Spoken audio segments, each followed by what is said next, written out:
नमस्कार दोस्तों, स्वागत है आपका चौचक अड्डा में। आज हमारा विषय है कि चीन इतना आक्रामक क्यों है। इस विषय पर चर्चा करने के लिए हमारे साथ है सोनू गुप्ता जी। तो सोनू गुप्ता जी, हम ये जानना चाहते हैं कि ये विषय आखिर चर्चा में क्यों है। जी धन्यवाद। देखिए, मैं बताना चाहूँगा कि जो चाइना है हाल के दिन में भारत से सीमा विवाद बढ़ा रहा है, और इसके पीछे का जो मेन कारण है चाइना का, वो कहीं ना कहीं अपना इमेज जो बाकी दुनिया के सामने और उसकी खुद के देश के अंदर बिगड़ी हुई है उसको सुधारना चाहता है। कहीं ना कहीं ये युद्ध वाली जो स्थिति बनी हुई है भारत और चाइना के बीच में, ये आखिर काफी चर्चा में है। तो मतलब चाइना की आक्रामकता, इसके पीछे कारण क्या है? देखिए, इसके पीछे जाए कारण जानने के लिए तो सबसे पहली हम यूएस और चाइना का जो ट्रेड वार है उसको देखेंगे जी। दूसरी, जो आज कोरोना महामारी बन के विश्व के सामने आई है, इसकी उत्पत्ति कहीं ना कहीं चाइना में हुआ, और ये भी आरोप उस पर लगता हुआ आ रहा है कि वो उसके लैब से निकला हुआ है। तो इससे चीन की इमेज खराब हुई है। जी तो बिल्कुल। चीन अपनी इमेज को मतलब ध्यान भटकाने के लिए, जी प्लस वो हांगकांग और ताइवान वाला एक मुद्दा है जी। कि हांगकांग की आज़ादी खत्म करना चाहता है, और कहीं ना कहीं ताइवान में भी कुछ ऐसा छेड़छाड़ करना शुरू किया है। जी। तो मतलब इससे क्या भटकाना चाहता है या क्या दिखाना चाहता है चीन? ये चूंकि ये जो चाइनीज जो गवर्नमेंट है, चूंकि कम्युनिस्ट पार्टी है वहाँ पे, एक लोगों की शासन और एक पार्टी की, जी। तो उनकी जो इमेज खराब हुई है वो अपने लोगों को और बाहर दुनिया को बताना चाह रहा है कि देखिए हमने कुछ गलत नहीं किया, और ये चूंकि अब इस चीजों को साबित नहीं कर सकता, इसलिए लोगों का पूरा ध्यान ही भटकाना चाहते हैं, और कहीं ना कहीं ये दक्षिण चीन सागर में और इंडिया के लद्दाख बॉर्डर पे ये विवाद बढ़ा के लोगों का पूरा ध्यान इस तरफ आकर्षित करना चाहता है। इसलिए इसने हाल के दिनों जो भारत का सीमा विवाद है उसको बढ़ाया और इसके 2 किलोमीटर अंदर तक घुस चुका है। जैसे आपने अभी सीमा विवाद की बात की, तो अभी सुनने में आता है कि चीन की सीमा लगभग 13 देशों के साथ लगती है, पर उसका सीमा विवाद लगभग 28 देशों के साथ है। मैं उस पे आप क्या कहना चाहोगे? जी बिल्कुल। देखिए कि चूंकि चीन का सीमा विवाद तो अगर देखा जाए प्रत्यक्ष रूप से तो 13 देशों के साथ ही है, लेकिन चूंकि दक्षिण चीन सागर में 15 देश हैं, छोटे छोटे जो देश हैं द्वीप के आकार के, जिसमें आपका वियतनाम हो गया, इंडोनेशिया, ब्रुनेई, मलेशिया, ऐसे देश हैं। तो इन सबको लेके देखा जाए तो 28 देश हो जाते हैं। ये सुनने में आता है कि चीन अपने मजबूत नौसेना के दम पर उनको धमकाता भी रहता है। जी तो कुछ उसमें यूएस का भी हस्तक्षेप है दक्षिणी चीन सागर में। जी बिल्कुल। हाल के दिनों में चूंकि चाइना बहुत एग्रेसिव हो चुका है दक्षिण चीन सागर में भी, और वो पूरे पूरे दक्षिण चीन सागर को ही अपना बताता है इतिहास के आधार पे। और इस चूंकि चाइना यूएस ये कभी नहीं चाहे, क्योंकि पूरे विश्व का 1/3 व्यापार जो होता है इस दक्षिण चीन सागर से होके ही जाता है। और आपने मतलब जानते हैं, सब लोग जानते होंगे कि यूएस एक बहुत बड़ी कंट्री है। जी बिल्कुल। आर्थिक पावर वाली है, मिलिट्री पावर में नंबर 1 है। पर चीन ऐसे मतलब चीन डर क्यों नहीं रहा? हर देशों पे यूएस का प्रभाव रहता है, यूएस उसको दबा लेता है। पर चीन ऐसा क्या है कि आज ऐसी स्थिति कैसे आ गई कि चीन ने सबको दबा दिया है? अमेरिका हो गया, किसी से डर नहीं रहा। इसके पीछे क्या रीजन हो सकता है? देखिए, इसके पीछे जो सबसे बड़ा रीजन है कि आज विश्व के लगभग सभी देश चाइना पे निर्भर है। उन्होंने अपनी नीतियां ऐसी बनाई है खुद को कि बाकी देशों के अपने ऊपर निर्भर कर लिया, खासकर अपने व्यापार के माध्यम से। पर 1980 के दौरान तो लगभग मतलब भारत की स्थिति चीन से ज्यादा मजबूत थी, परंतु आज हम देख रहे हैं कि चीन की इकोनॉमी जो है 12 ट्रिलियन की है लगभग, लेकिन भारत अभी 3 ट्रिलियन के आसपास पहुंच रहा है। ऐसा इतना डिफरेंस कैसे हो गया? जहाँ तक चाइना और भारत की अर्थव्यवस्था का सवाल है कि उन्होंने इतना जल्दी कैसे भारत से इतना आगे निकल गए कि आज हमारी इकोनॉमी जहाँ मात्र $3 ट्रिलियन की है, उनकी 12 से 13 ट्रिलियन डॉलर हो गई है। और हमारी जहाँ प्रति व्यक्ति आय आज मात्र $2200 से $2300 के आसपास है, वहीं उनकी जो प्रति व्यक्ति आय है लगभग 6000 के आसपास हो चुकी है। ठीक है, तो इसके पीछे का मेन जो वजह है वो है राजनीतिक स्थिरता। चूँकि इंडिया में 1990 के बाद चूँकि हमने तो पूंजीवादी अर्थव्यवस्था का कदम अपनी बढ़ाया, अपनी इकोनॉमी को बाहरियों निवेश वगैरह के लिए खोला था, लेकिन कहीं ना कहीं भारत में गठबंधन की सरकार की शुरुआत हो गई थी 1990 के बाद से, और हमारी राजनीति इतना स्थिर थी कि हम कोई भी पॉलिसी को और फॉलो करते थे तो एक नीति के लिए कभी आगे बढ़ ही नहीं पाते थे। कहीं ना कहीं अगर एक में कहीं कांग्रेस है तो कहीं कम्युनिस्ट पार्टी है, तो इन सब की वजहों से गवर्नमेंट को अपनी किसी भी नीति को पूरा करने में हाथ पीछे खींचना पड़ता था। वहीं चाइना की बात करें तो चाइना में 1980 के बाद से ही वहाँ पे जो डेन जॉम्पिंग की सरकार सत्ता में, उन्होंने अपने देश की जो साम्यवादी व्यवस्था है उससे आगे निकले और समाजवाद की तरफ कदम रखा, और उन्होंने अपनी देश की अर्थव्यवस्था बाहरियों के लिए भी खोला। इसका जो प्रभाव हुआ कहीं ना कहीं चाइना में देखने को मिला, और उसके बाद बहुत सारी कंपनियां चाइना की तरफ आए। क्यों? क्योंकि उन्होंने अपनी पॉलिसियां बनाई। पहली पॉलिसी उन्होंने ये बनाया कि वो भूमि अधिग्रहण में कोई झंझट नहीं, एकदम आसानी से सबको उपलब्ध करा दिया। दूसरी, उन्होंने अपने यहाँ जो कंपनियां बाहर से आ रही है उनको प्रॉमिस किया कि हम आपको सस्ते लेबर उपलब्ध कराएंगे, सस्ता लेबर, और टैक्स में आपको छूट। यहीं पे टैक्स में छूट भी देंगे, और साथ में आपको कच्चे माल की प्राप्ति हमारे पास ही हो जाएगा, और जहां तक संरचनाएं की कमी है हमारे देश में उन सबको भी हम पूरा करके आपको दे रहे हैं, ताकि ट्रांसपोर्ट में कोई कमी ना है। और वहीं दूसरी तरफ अगर भारत की बात की जाए तो कहीं ना कहीं आज भी हमारे जो संरचना है उतनी मजबूत नहीं, अगर चाइना से कंपेयर करें तो। बेशक हमारी जो लेबर है उनसे सस्ती है, पर हमारी जो इकोनॉमिक जो पॉलिसियां है उतनी मजबूत आज उनके सामने नहीं। क्यों? क्योंकि हमारे पास जो शासन में जो व्यक्ति रहा है वो कभी भी बहुत पावरफुल नहीं रहा है, क्योंकि यहाँ हमेशा बहुमत की सरकार नहीं बनी है। आज की अगर तुलना करें तो आज हम बहुमत में आए हुए हैं, मतलब हमारे यहाँ सरकार बहुमत में है। हैं। परंतु अगर हम देखें तो जो चीन पहले था, जो चीन 90 के दशक में था या सन 2000 के आसपास था, हमने उसको आज अचीव किया है। जो चीन 2000 के आसपास था, हम 2020 में हैं। जी मतलब क्या ये सही है कि हम अभी उससे 20 साल के आसपास पीछे हैं? जी, बिल्कुल कह सकते हैं कि हम उससे 20 साल पीछे ही हैं, क्योंकि उनकी जो पॉलिसियाँ रही है उन्हीं को वही पॉलिसियाँ हमें और उनके बीच में फासला उत्पन्न कर रही हैं। जो उनकी पॉलिसियाँ 2000 पहले थी, आज वो पॉलिसी हमारे पास आज आ रही हैं। आज हम किसी फैसला को लेके मतलब स्टेबल रह रहे हैं कि हाँ हमारी स्टैंड यही रहेगी, लेकिन अब तक हम मतलब डबाडोल स्थिति में थे कि हमें ये चीज़ करना चाहिए या नहीं करना चाहिए। कुछ ये भी है कि चीन लगभग पीपीपी के आधार पे विश्व की नंबर 1 अर्थव्यवस्था है। जी बिल्कुल। तो आखिर ऐसा क्या है कि चीन ये सब विवाद, मतलब इकोनॉमी बढ़ रही है तो विवाद क्यों बढ़ रहे हैं चीन के?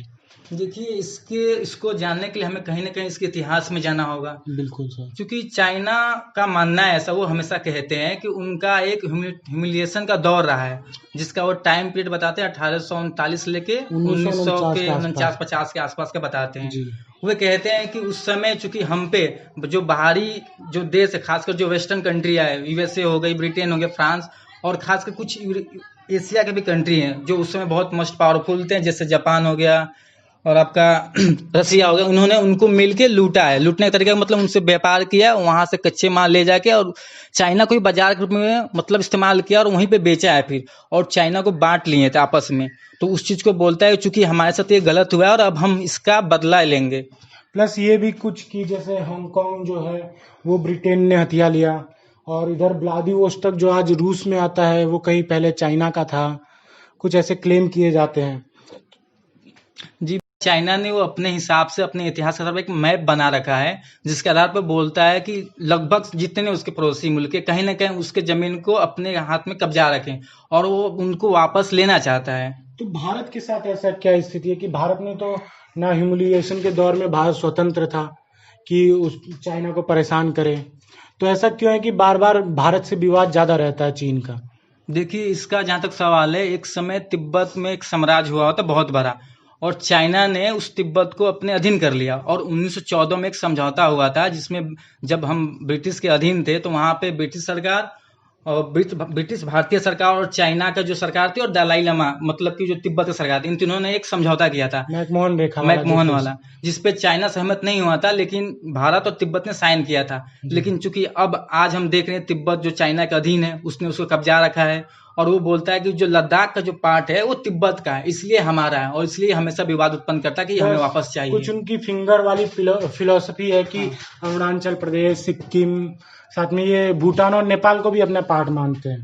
तो क्या सरकार जो आज बैन लगा रही है कुछ ऐप्स पे, 59 ऐप्स पे बैन लगा दिया, प्लस भारत कुछ आत्मनिर्भर वाला कैंपेन चला रहा है, तो क्या मतलब, और जनता में भी एक बाइकॉट चाइना वाली भावना सी विकसित हो रही है, तो क्या हम इससे चाइना को बैलेंस कर पाएंगे? जी देखिए, अगर तुरंत प्रभाव से बोला जाए तो बाइकॉट चाइना करके हम कुछ ज़्यादा उस पर प्रभाव नहीं डाल सकते चाइना पर, क्योंकि जो चाइना के लिए भारत से ट्रेड है वो महज 2.5% के आसपास है। भारत का जो मतलब चाइना के लिए भारत का ट्रेड हाँ 2.5% के आसपास है। लेकिन चूंकि इसका एक परिणाम निकल के ये भी सामने आ रहा है, चूंकि अभी हमने इस चीज को शुरुआत किया है, भारत ने इसको शुरुआत किया, और इसके कारण बाकी जो भी देश हैं जो चाइना पे बहुत ज्यादा निर्भर हो चुके हैं वो भी इस चीज को लेकर अब सामने आ रहे हैं। जैसे खासकर यूएसए हो गया, ऑस्ट्रेलिया हो गया, ये भी कहीं ना बोल रहे हैं कि जो वैसे ऐप हैं जो उनके सिक्योरिटी को लॉस पहुंचा सकती है उनको बैन करेंगे। और आगे जाके यही चीज धीरे धीरे चाइना को कमजोर कर सकती है। और हमारी भी डिपेंडेंसी चाइना पे बहुत ज़्यादा है। जैसे मोटर सेक्टर में मोटर पार्ट्स के बिना हम मोटर एक्सपोर्ट नहीं कर पाएंगे, या हम जो है मैन्युफैक्चरिंग नहीं कर पाएंगे। प्लस भारत भी जो फार्मा सेक्टर है उसमें एक बड़ा एक्सपोर्टर है दवाइयों का। तो जो दवाई बनाने के लिए जो एपीआई की ज़रूरत होती है, एपीआई के लिए हम चाइना पर निर्भर हैं पूरी तरीके से। लगभग हमारे पूरे टोटल यूज का 70% चाइना से आता है। जी बिल्कुल, जहाँ तक आपने बोला कि दवाइयों में भारत की बादशाहत है विश्व में, जी। लेकिन कहीं ना कहीं इस चीज के लिए भी एक वस्तु की जरूरत पड़ती है जिसका नाम एपीआई है। उसके लिए हम पूरी तरह से चाइना पे डिपेंडेंट हैं। तो हमें और हमारी सरकार को ये चाहिए कि इस चीज को भी हम कम करें और अब शुरुआत करें कि हम यहाँ भी एपीआई का उत्पादन शुरू करें। और इसके साथ ही जहां तक संभव हो भारतीय इकोनॉमी में अगर हमें लग रहा है कि चाइनीज प्रोडक्ट का अगर हमारे पास सब्स्टिट्यूट उपलब्ध है तो उसको सामने लाएं, चाहे वो ताइवान हो सकता है, जापान हो सकता है, या फिर खुद का हमारा इंडिजिनस भी हो सकता है। एलजी कंपनी ने कुछ कहा है कि एलजी कंपनी का पूरे मोबाइल शेयर में सिर्फ 0.5% का योगदान था। जी तो एलजी कंपनी ने बताया कि पिछले 2 महीने में उनका ग्रोथ, मतलब जो मोबाइल की बिक्री है वो उसमें 10% का इजाफा आया। तो एलजी ने अपना कुछ इन्वेस्टमेंट भी बढ़ाने की बात की कि हम भारत में प्रोडक्शन बढ़ाएंगे। जी बिल्कुल, जैसे उन्होंने बोला है कि अभी दीपावली जो आ रहा है तब तक ये अपने भारत में जो मोबाइल की उत्पादन है लगभग 15% तक बढ़ाएंगे।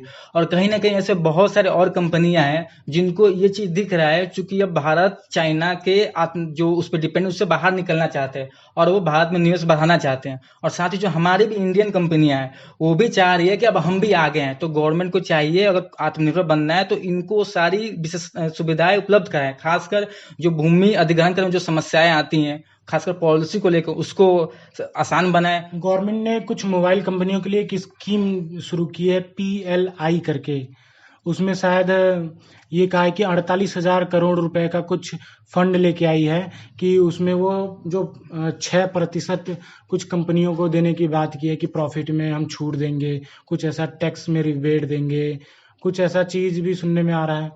जी बिल्कुल, गवर्नमेंट ने बोला है कि अगर आप मोबाइल का मैन्युफैक्चरिंग यूनिट हमारे यहाँ लगा रहे हैं तो हम आपको कुछ सब्सिडी देंगे। और इसके लिए बाकायदा हमने फंड बना रखा है जो आपने बोला 48,000 करोड़ रुपए की।